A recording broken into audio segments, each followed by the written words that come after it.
RCI. L'invité ce matin, c'est Manuel Valls. Bonjour. Bonjour. Merci beaucoup d'être là. Ancien Premier ministre, bien sûr, ancien ministre de l'Intérieur notamment également. On va revenir très longuement avec vous ce matin sur cette attaque, cet attentat samedi à Paris, cette attaque au couteau et au marteau. L'assaillant est toujours en garde à vue ce matin. D'après les informations de TF1 et des LCI, il dit assumer son acte en garde à vue. Il se trouve que le ministre de l'Intérieur, dès dimanche soir sur TF1, avait évoqué ce qu'il avait appelé la nécessité de réfléchir à une injonction de soins dans des cas comme celui-là, qui peuvent avoir un profil psychiatrique, puisque c'est l'un des éléments que l'enquête devra aussi établir. Est-ce que cette idée d'une injonction de soins vous paraît être la bonne mesure ? Franchement, je crois qu'il faut examiner toutes les mesures possibles face à une menace que nous connaissons depuis déjà plus de 10 ans. Je rappelle que l'attentat de Mohamed Merah à Toulouse et à Montauban a eu lieu en mars 2012, en pleine élection présidentielle, et que nous vivons avec cette menace, cette augmentation de la menace, cette concentration de la menace, pas seulement sur notre pays, mais évidemment nous sommes concernés, nous sommes en première ligne. Mais la prendre par une approche terroriste ou psychiatrique, ça ne donnera pas forcément le même résultat, pas les mêmes mesures. Mais les deux sont sans doute liés. Nous avons sans doute 20 000 individus radicalisés, islamistes. Parmi eux, 5 000 qui font l'objet d'un suivi actif. Parmi eux, 1600 qui sont particulièrement dangereux. Je donne ces chiffres à chaque fois, vous les donnez évidemment sur votre antenne, pour rappeler le niveau de la menace. Il faut froid dans le dos quand on s'arrête un instant. Bien sûr. On prend conscience de ce que vous êtes en train de nous dire, ce sont des chiffres considérables. Et je veux rappeler qu'il y a aussi ceux qui sont en prison, les 391 terroristes qui sont en prison, condamnés pour terrorisme, parfois de longue peine, les 500 individus qui se sont radicalisés en prison, les sorties de prison qui sont partis, ceux qui sont revenus, souvent des femmes et des jeunes de Syrie ou d'Irak, et j'avoue que je ne comprends pas toujours cette décision. Donc nous avons de véritables bombes à retardement dans notre pays. Je dis ça non pas pour inquiéter davantage mes compatriotes. J'ai toujours été inquiet et j'ai toujours tenu ce discours de vérité pour dire aux Français: vous vivez et nous allons vivre longtemps avec cette menace. Pas pour nous décourager, pas pour donner un sentiment d'impuissance, mais pour dire à nos compatriotes qu'aujourd'hui, plus que jamais, il faut une mobilisation nationale, il faut faire de la lutte contre le terrorisme islamique une cause nationale, parce que nous sommes face à une menace sans précédent. La France de 2023, Manuel Valls, n'est pas plus sûre que la France de 2015 ou 2012. Vous avez rappelé Mohamed Merah, vous avez connu aux premières loges en tant que Premier ministre les attentats de 2015. On n'a pas su rendre notre pays plus exempt, moins exposé au terrorisme entre-temps. La menace a muté. Moi, sur ces sujets-là, j'essaie de faire preuve de responsabilité, d'appeler à l'unité nationale, à la responsabilité, parce que cette menace, nous la connaissons dans tous les pays, évidemment dans un contexte différent, mais ce qui se passe en Israël, cette même nature. Israël fait face à la menace et à des attaques de l'islamisme radical. Le Hamas a été fondé par les frères musulmans, et c'est cette doctrine des frères musulmans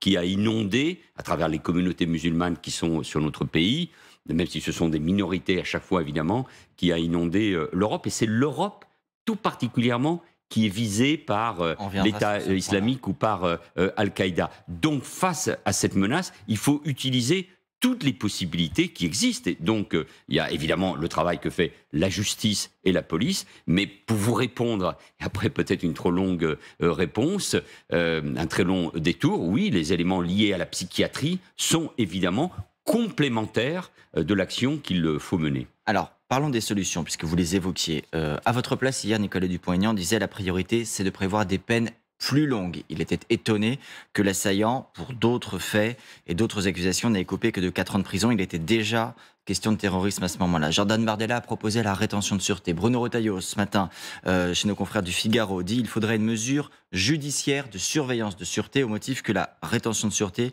pourrait être sanctionnée par le Conseil constitutionnel. Rachida Dati a proposé que la radicalisation est une qualification pénale. Je vais m'arrêter là parce qu'on pourrait faire encore longtemps cette liste des propositions venues notamment de l'opposition.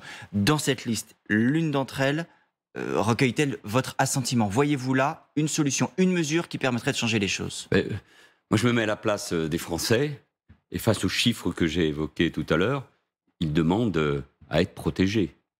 Et c'est normal, et c'est logique. Et c'est le devoir de ceux qui gouvernent, comme ceux qui sont dans l'opposition, d'essayer de trouver dans le consensus, si c'est possible, des mesures qui permettent la mise à l'écart de ceux et de celles qui représentent un véritable danger pour nos pays, pour notre pays, pour nos valeurs et pour nos compatriotes, pour ceux qui les visitent, parce que je pense évidemment à ce touriste allemand qui a été tué devant sa compagne samedi soir. Il faut toujours penser aux victimes. Donc je crois qu'il faut de nouveau mettre toutes les mesures sur la table. Moi, vous savez, il y a toujours une critique en disant qu'il ne faut pas légiférer dans l'émotion. Si c'est nécessaire, il faut légiférer. Si c'est nécessaire, il faut faire évoluer aussi notre constitution. Alors, légiférer pour faire quoi? Eh bien, moi, je prends un certain nombre des mesures qui ont été évoquées, sur lesquelles je réfléchis, en sachant une fois encore qu'il faut faire dans l'unité. Quand j'étais Premier ministre sous la présidence de François Hollande, avec Bernard Cazeneuve, nous avons fait voter de nombreuses mesures, notamment en 2016, pour permettre des peines beaucoup plus longues pour ceux qui étaient mis en cause dans une association à but terroriste, et nous l'avons fait souvent dans le consensus. Donc il faut retrouver cette voie du consensus, même si je ne suis pas naïf, et je vois bien que le paysage politique s'est beaucoup modifié depuis quelques années. L'idée de judiciariser les fiches S pour islamisme, rappelant que la fiche S, c'est un outil pour nos services de renseignement. C'est pour ça qu'il faudrait judiciariser pour trouver ensuite une logique pour la justice. Je pense que c'est une idée qui mérite d'être examinée. Elle est proposée par Rachida Dati, parce que la radicalisation peut avoir une qualification avec des sanctions fermes de mise à l'écart, je le répète, de la société. Donc voilà une des propositions qui mérite d'être examinée, mais je crois que le ministre de l'Intérieur, Gérald Darmanin, a dit qu'il était ouvert sur cette solution. Sur l'État, Manuel Valls, vous l'avez souligné en rappelant les chiffres, je voudrais rappeler également que, outre l'assaillant qui est en garde à vue, il y a également toujours une femme qui est en garde à vue, proche du suspect, qui, je cite les propos venu des enquêteurs, en source au service police-justice de TF1-LCI, évoluait dans la sphère du djihadisme français. Ça peut effrayer, ça peut effarer, ça veut dire qu'aujourd'hui, il y a sur notre territoire des hommes, des femmes qui évoluent dans la sphère du djihadisme français et qui sont en liberté. Comment la France peut-elle tolérer en liberté sur son sol des hommes et des femmes qui sont dans la sphère du djihadisme français? Oui, mais cette sphère, elle n'est pas française seulement. Elle est globale. Elle est alimentée par des événements internationaux. Évidemment, nous le voyons bien avec ce qui se passe en Israël et à Gaza, mais aussi en Afghanistan, depuis que les talibans ont repris le pouvoir. Le djihadiste, le terroriste de samedi soir, c'est très intéressant à le noter, tous les spécialistes le soulignent, il commet cet attentat non loin de la Tour Eiffel, symbole de Paris, mais qui avait aussi affiché les couleurs d'Israël. Il fait référence dans ses revendications précisément à l'Afghanistan, à la situation des musulmans dans le monde. De musulmans mourir. Oubliant que les premières victimes du terrorisme dans le monde, notamment au Proche et au Moyen-Orient, sont les musulmans victimes du terrorisme islamiste, il faut toujours le dire. Donc il y a toutes ces références à l'Afghanistan, à Israël, et qui font partie, je dirais, du vadémécum, si je puis m'exprimer ainsi, du terrorisme. Il y a toute cette sphère qui est aussi celle de la toile, de Internet. Tout le récit, par exemple, sur ce qui se passe aujourd'hui en Israël et à Gaza, toutes les images qui frappent une grande partie de notre jeunesse, le narratif, comme on dit, sur la culpabilité d'Israël, par exemple, ou sur le fait que les Palestiniens sont toujours les victimes, ou qu'on tue seulement des musulmans, avec des images fortes qui peuvent être celles de l'État islamique, mais qu'on trouve aussi sur les réseaux, TikTok, par exemple, derrière les Chinois, ou sur des réseaux où il y a derrière les Russes, où il y a derrière les Turcs. Tout ça nous oblige à changer de dimension. C'est facile à dire ce matin sur un plateau, mais il faudrait des millions d'euros ou de dollars, des milliers de personnes qui construisent un récit sur tous ces sujets-là, et notamment pour ce qui nous concerne, nous Français, sur la base de nos valeurs, de la démocratie, pour casser ces images qui font que toute une série de gens basculent. Vous dites sur la base de nos valeurs, de notre démocratie. Hier encore, le porte-parole du gouvernement disait à propos de l'assaillant de samedi que le parcours médical, administratif, pénal, tout cela a été conforme à ce qui est possible avec l'état de droit. L'état de droit, quand on l'entend, a l'air d'être la vertu parfaite, le cadre que nous souhaitons, et en même temps, une forme de contrainte, une forme de frein qui nous empêcherait de lutter pleinement, complètement contre le terrorisme. Vous disiez vous-même tout à l'heure, il faut revoir notre législation, peut-être même notre constitution. Faut-il aujourd'hui questionner, remettre en question notre état de droit? Non, l'état de droit, si on peut faire évoluer la loi, la constitution, en préservant nos valeurs. Mais face à cette menace, face aux coups qui nous sont portés, il faut répondre à l'attente, à la demande d'ordre et de protection de nos compatriotes. Il y a deux voies possibles. C'est celle de l'autoritarisme, c'est celle de la dérive autoritaire, et il y a la voie républicaine. Moi, ma référence, pardon de le dire ainsi, si tôt le matin, c'est Clémenceau. En 1917, il est chef du gouvernement. Évidemment, dans une situation extrêmement différente, c'est la guerre. Il mobilise le pays, il prend des mesures qui n'avaient pas été prises jusqu'à maintenant, il est profondément républicain, il participe du débat, parce qu'à l'époque, il y a un débat en permanence à la Chambre des députés, il est intermené, mais il mobilise le pays. Donc moi, ce que j'attends, c'est un sursaut de tout le monde. Et donc, s'il faut faire évoluer la loi, nous l'avons dit, pour judiciariser les fiches S, pour islamisme, pour des mesures administratives, de privation des libertés, pour remettre sur la table et le débat la question de la rétention de sûreté, y compris la proposition de loi portée par la présidente de l'Assemblée nationale, Yaël Braun-Pivet, qui avait été retoquée par le Conseil constitutionnel sur le fait qu'il y a des bracelets électroniques possibles, qu'il y a une surveillance permanente pour répondre à votre question. Le Conseil constitutionnel dit non. Eh bien, ça veut dire qu'il faut discuter avec le Conseil constitutionnel, bien évidemment, dans le cadre de son indépendance, que je respecte totalement, voir comment on peut éviter cette censure, faire évoluer, si c'est nécessaire, même si la procédure est lourde, la Constitution. Je pense qu'il ne faut jamais donner le sentiment d'impuissance. S'il y a eu un attentat, c'est qu'il y a forcément une faille. C'est que le terroriste a réussi à se glisser. Les gouvernements doivent l'admettre, parce que le terrorisme ou les terroristes n'agissent pas avec les mêmes armes que nous, bien évidemment. Ils dissimulent, ce personnage incontestablement dissimulé. Et puis, il y a des... moi, je pense que dans le domaine de la psychiatrie, le ministre de l'Intérieur a raison de voir s'il ne peut pas y avoir un internement d'office autorisé par le préfet, par l'autorité administrative. C'est un débat difficile, il faut écouter aussi évidemment les professionnels de la psychiatrie, mais il faut plus de formation pour les psychiatres, il faut sans doute une psychiatrie spécialisée dans la radicalisation islamiste. Donc sur tous ces sujets-là, il faut avancer et sans la polémique politicienne. Il ne faut pas avoir peur d'avancer. Parce que si on croit toujours qu'on est ou sur le terrain de l'extrême droite, ou parce qu'on a peur de perdre des valeurs ou l'état de droit, non, nous avons toujours agi, quand j'étais Premier ministre, dans le cadre de l'état de droit et dans le respect profond de nos valeurs. Et pourtant, on a fait des réformes très importantes, je pense notamment à celle du renseignement. Mais il faut le faire avec conscience de la menace que nous avons devant nous et qui nous frappe, et de l'attente puissante de nos compatriotes en matière de protection. Ça veut dire, quand on vous entend, Manuel Valls, que nous sommes trop timorés. Le pouvoir public est trop timoré. L'opinion publique, c'est peut-être trop accoutumé également à ce risque, sans se dire, nos vies peut-être doivent changer, nos règles doivent changer. Nous réagissons quand il y a un attentat.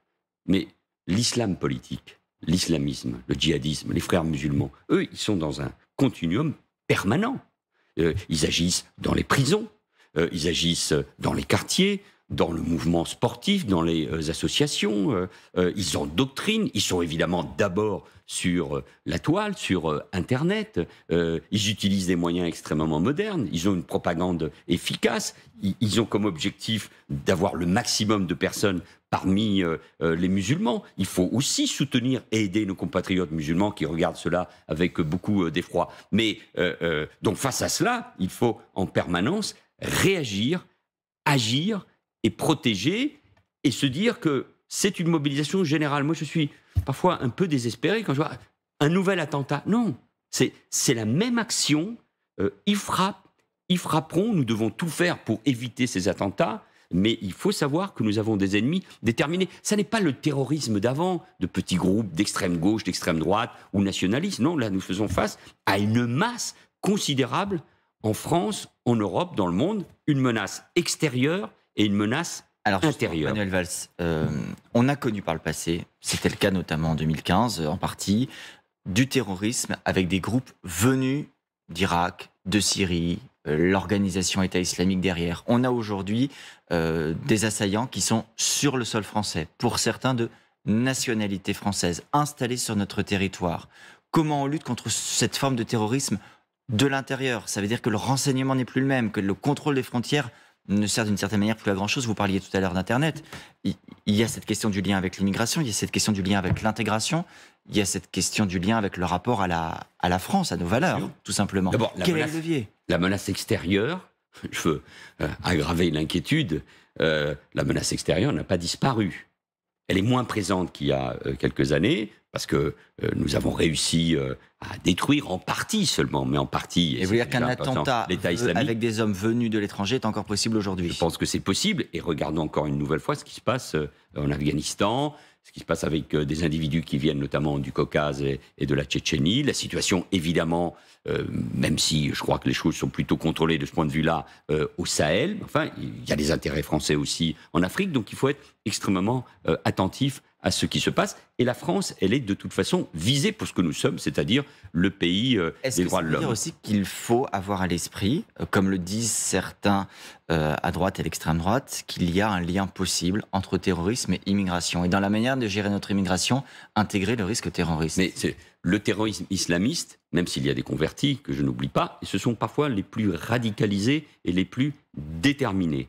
Mais, et donc, des Français, des compatriotes, quelles que soient les origines, qui se sont convertis à cette idéologie de mort. Et vous partagez l'idée qu'il y a un lien entre mais l'islamisme, il agit sur qui? Sur des populations de culture musulmane. Ces populations de culture musulmane, qu'elles soient françaises ou qui viennent du Maghreb ou d'Afrique subsaharienne ou d'autres continents, ce sont ces populations qui sont essentiellement musulmanes. Donc on peut évidemment toujours faire le lien. Mais quand on évoque ces sujets, il faut toujours, c'est essentiel, rappeler que l'immense majorité de nos compatriotes et que de nos concitoyens musulmans sont aussi les victimes. Moi, je veux rappeler, par exemple, ça m'avait bouleversé, je parle de ces sujets-là avec beaucoup d'émotion, qu'il y a eu plusieurs de nos compatriotes, de nos concitoyens musulmans, parce qu'ils venaient des quartiers populaires de cette immigration sur la promenade des Anglais, le 14 juillet 2016.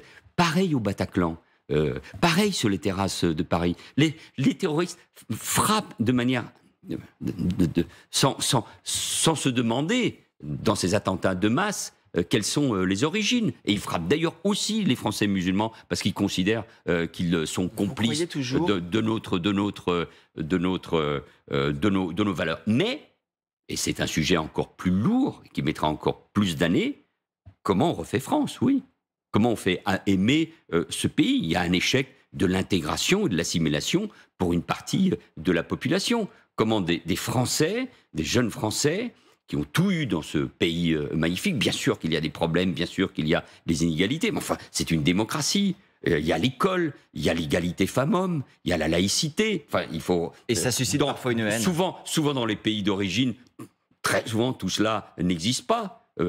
Faut parler avec ces filles et ces garçons qui, à un moment, pour certains d'entre eux, pas tous, et de très loin, ils se repentent de cela, mais ils sont allés en Syrie parce qu'ils pensaient trouver le paradis, ils ont retrouvé l'enfer. Comment se fait-il qu'il y a eu ces basculements parce qu'il y a cette idéologie? Donc comment la France est capable d'imposer de nouveau ses valeurs? Et moi je crois au rôle de l'école, mais je crois beaucoup à l'idée de l'assimilation, parce que quand on aime ce pays, il faut aimer ses valeurs et notre mode de vie. Vous croyez toujours à l'idée qui avait été portée par le président de la République François Hollande, vous étiez Premier ministre à ce moment-là, de la déchéance de nationalité pour les binationaux? Ça avait été évoqué après les attentats de novembre 2015.